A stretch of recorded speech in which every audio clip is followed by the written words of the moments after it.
ಎಲ್ಲರಿಗೂ ನಮಸ್ಕಾರ. ಇವತ್ತು ನಾವೊಂದು ತುಂಬಾನೇ ಇಂಟ್ರೆಸ್ಟಿಂಗ್ ವಿಷಯದ ಬಗ್ಗೆ ಮಾತಾಡೋಣ. ನಮ್ಮ ಆರೋಗ್ಯ ಮತ್ತು ಜೀವನ ಶೈಲಿಯನ್ನ ಬದಲಿಸಬಲ್ಲ 40 ಅದ್ಭುತ ಅಭ್ಯಾಸಗಳು. ಇವೆಲ್ಲವೂ ಒಂದು ಕುತೂಹಲಕಾರಿ ಮೂಲದಿಂದ ಹೆಕ್ಕಿ ತೆಗೆದಿದ್ದು. ಹಾಗಾದ್ರೆ ತಡ ಮಾಡೋದು ಬೇಡ, ನೇರವಾಗಿ ವಿಷಯಕ್ಕೆ ಬರೋಣ. ಒಂದು ಒಳ್ಳೆ ಆರೋಗ್ಯ ಮತ್ತು ಸೌಂದರ್ಯದ ಸೀಕ್ರೆಟ್ಸ್ ಎಲ್ಲೋ ದೂರ ಇಲ್ಲ.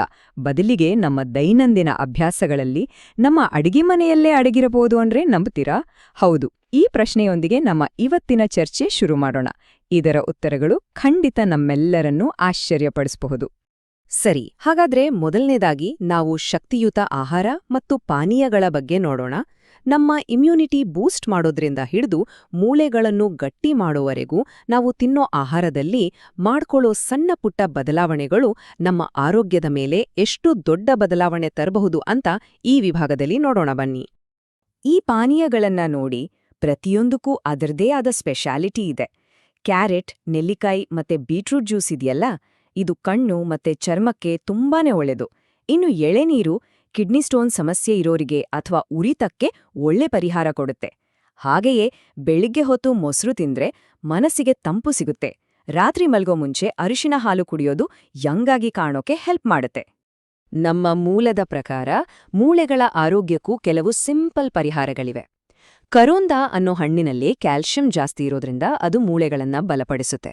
ಇನ್ನು ಕ್ಯಾಲ್ಶಿಯಂ ಕೊರತೆ ಇದ್ರೆ ಹಾಲು, ಮೊಸರು, ಪನೀರ್ನಂತಹ ಪದಾರ್ಥಗಳು ಸಹಾಯ ಮಾಡುತ್ತವೆ.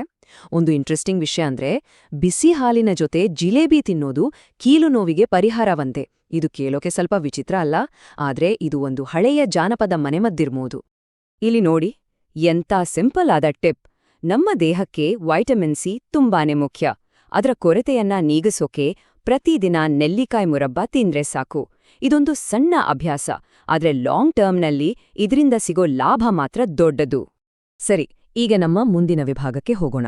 ಇಲ್ಲಿ ನಮ್ಮ ಫೋಕಸ್ ಇರೋದು ಬಾಹ್ಯ ಸೌಂದರ್ಯದ ಮೇಲೆ. ಅಂದ್ರೆ ಹೊಳೆಯೋ ಚರ್ಮ ಮತ್ತು ಆರೋಗ್ಯಕರ ಕೂದ್ಲಿಗಾಗಿ ದುಬಾರಿ ಪ್ರಾಡಕ್ಟ್ಸ್ ಬದಲು ನಮ್ಮ ಮನೆಯಲ್ಲೇ ಸಿಗೋ ಸಿಂಪಲ್ ಮತ್ತು ನ್ಯಾಚುರಲ್ ವಸ್ತುಗಳನ್ನ ಹೇಗೆ ಬಳಸಬಹುದು ಅಂತ ನೋಡೋಣ. ಶೂ ಹಾಕೋದ್ರಿಂದ ಪಾದದ ಮೇಲೆ ಕಲೆಗಳಾಗಿದ್ಯಾ? ಚಿಂತೆ ಬೇಡ, ಇಲ್ಲೊಂದು ಸುಲಭ ಉಪಾಯ ಇದೆ. 4 ಚಮಚ ಗ್ಲಿಸರಿನ್ಗೆ 1 ಚಮಚ ನಿಂಬೆರಸ ಸೇರಿಸಿ ಚೆನ್ನಾಗಿ ಮಿಕ್ಸ್ ಮಾಡಿ.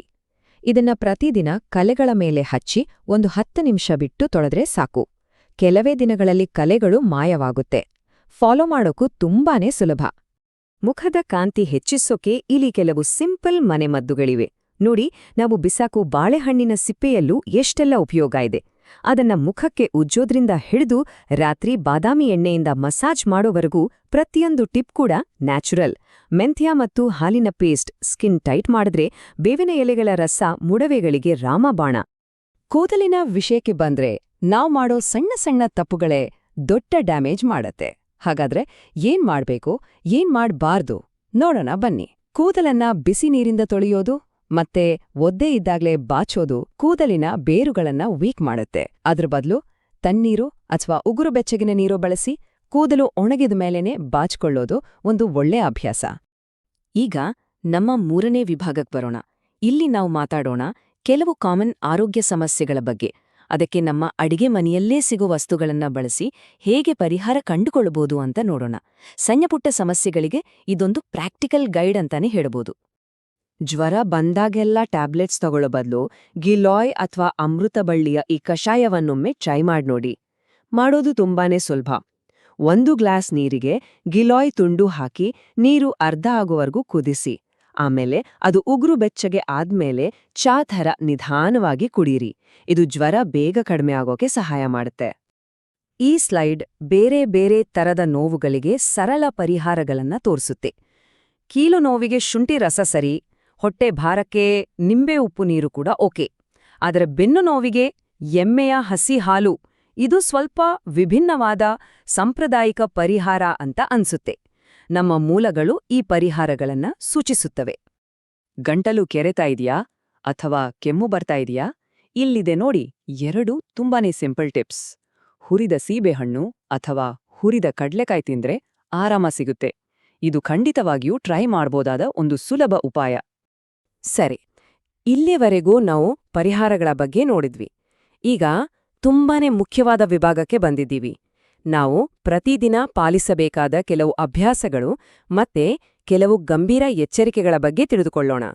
ಇವುಗಳನ್ನ ಯಾವಾಗ್ಲೂ ನೆನಪಲ್ಲಿಟ್ಕೊಳ್ಳೋದು ಬಹಳ ಮುಖ್ಯ. ಈಗ ಕೇಳಿಸ್ಕೊಳ್ಳಿ, ಇದು ನಮ್ಮ ಮೂಲದಲ್ಲಿ ಕೊಟ್ಟಿರೋ ಒಂದು ತುಂಬಾನೇ ಗಂಭೀರವಾದ ಎಚ್ಚರಿಕೆ. ಅದರಲ್ಲಿ ಹೀಗೆ ಹೇಳಲಾಗಿದೆ: ಚಾದೊಂದಿಗೆ ಅರಿಶಿನವನ್ನು ಎಂದಿಗೂ ಸೇವಿಸಬಾರದು, ಇದರಿಂದ ವ್ಯಕ್ತಿಯ ಸಾವು ಕೂಡ ಸಂಭವಿಸಬಹುದು. ನೋಡಿ, ಇದು ಆ ಮೂಲದಲ್ಲಿ ಹೇಳಿರೋ ಮಾತು. ಇದರ ಹಿಂದಿನ ಸೈಂಟಿಫಿಕ್ ಕಾರಣಗಳ ಬಗ್ಗೆ ಹೆಚ್ಚು ಮಾಹಿತಿ ಇಲ್ಲ, ಆದ್ರೆ ಇಷ್ಟು ಗಂಭೀರವಾಗಿ ಹೇಳಿರೋದ್ರಿಂದ ಇದನ್ನ ನಾವು ನೆನಪಲ್ಲಿಟ್ಕೊಡೋದು ಒಳ್ಳೆಯದು. ಹಾಲಿನ ಜೊತೆ ಏನು ತಿನ್ನಬಹುದು, ಏನೋ ತಿನ್ಬಾರ್ದು ಅನ್ನೋದ್ರ ಬಗ್ಗೆ ಕೂಡ ಮಾಹಿತಿ ಇದೆ. ಹಾಲಿನ ಜೊತೆ ಹುಳಿ ಪದಾರ್ಥಗಳನ್ನ ಸೇರ್ಸೋದು ಅಪಾಯಕಾರಿಯಂತೆ. ಆದ್ರೆ ನಾವಾಗ್ಲೇ ನೋಡ್ದ ಹಾಗೆ ಜಿಲೇಬಿಯನ್ನ ಹಾಲಿನ ಜೊತೆ ತಿನ್ನೋದು ಪ್ರಯೋಜನಕಾರಿ ಅಂತ ಪರಿಗಣಿಸಲಾಗಿದೆ. ಇನ್ನು ಕೆಲವು ಚಿಕ್ಕ ಚಿಕ್ಕ ಆದ್ರೆ ಬಹಳ ಮುಖ್ಯವಾದ ವಿಷಯಗಳು. ಸೇಬು ತಿಂದ ತಕ್ಷಣ ನೀರು ಕುಡಿಯಬಾರ್ದು.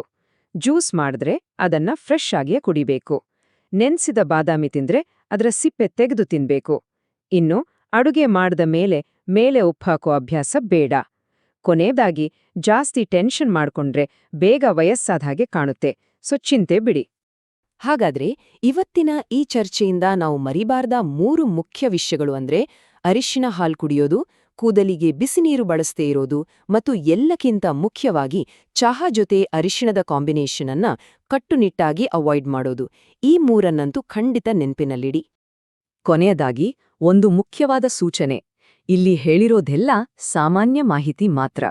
ಯಾವುದೇ ಆರೋಗ್ಯ ಸಮಸ್ಯೆ ಇದ್ರೂ ಯಾವುದೇ ಪರಿಹಾರ ಟ್ರೈ ಮಾಡೋಕ್ಕೂ ಮುಂಚೆ ದಯವಿಟ್ಟು ಮೊದಲು ಡಾಕ್ಟರ್ ಹತ್ರ ಸಲಹೆ ತಗೊಳ್ಳಿ. ಇದು ತುಂಬಾನೇ ಅವಶ್ಯಕ. ಸರಿ, ಇಷ್ಟೆಲ್ಲ ಕೇಳಿದ್ಮೇಲೆ ಒಂದು ಪ್ರಶ್ನೆ: ಈ ಎಲ್ಲಾ ಅಭ್ಯಾಸಗಳಲ್ಲಿ ಇದನ್ನ ನಾನು ಇವತ್ತಿಂದಾನೇ ಶುರು ಮಾಡ್ಬೇಕು ಅಂತ ಅನ್ಸೋ ಆ ಒಂದು ಅಭ್ಯಾಸ ಯಾವುದು? ಸ್ವಲ್ಪ ಯೋಚನೆ ಮಾಡಿ ನೋಡಿ. ಒಂದು ಸಣ್ಣ ಬದಲಾವಣೆ ಕೂಡ ದೊಡ್ಡ ಪರಿಣಾಮ ಬೀರಬಹುದು.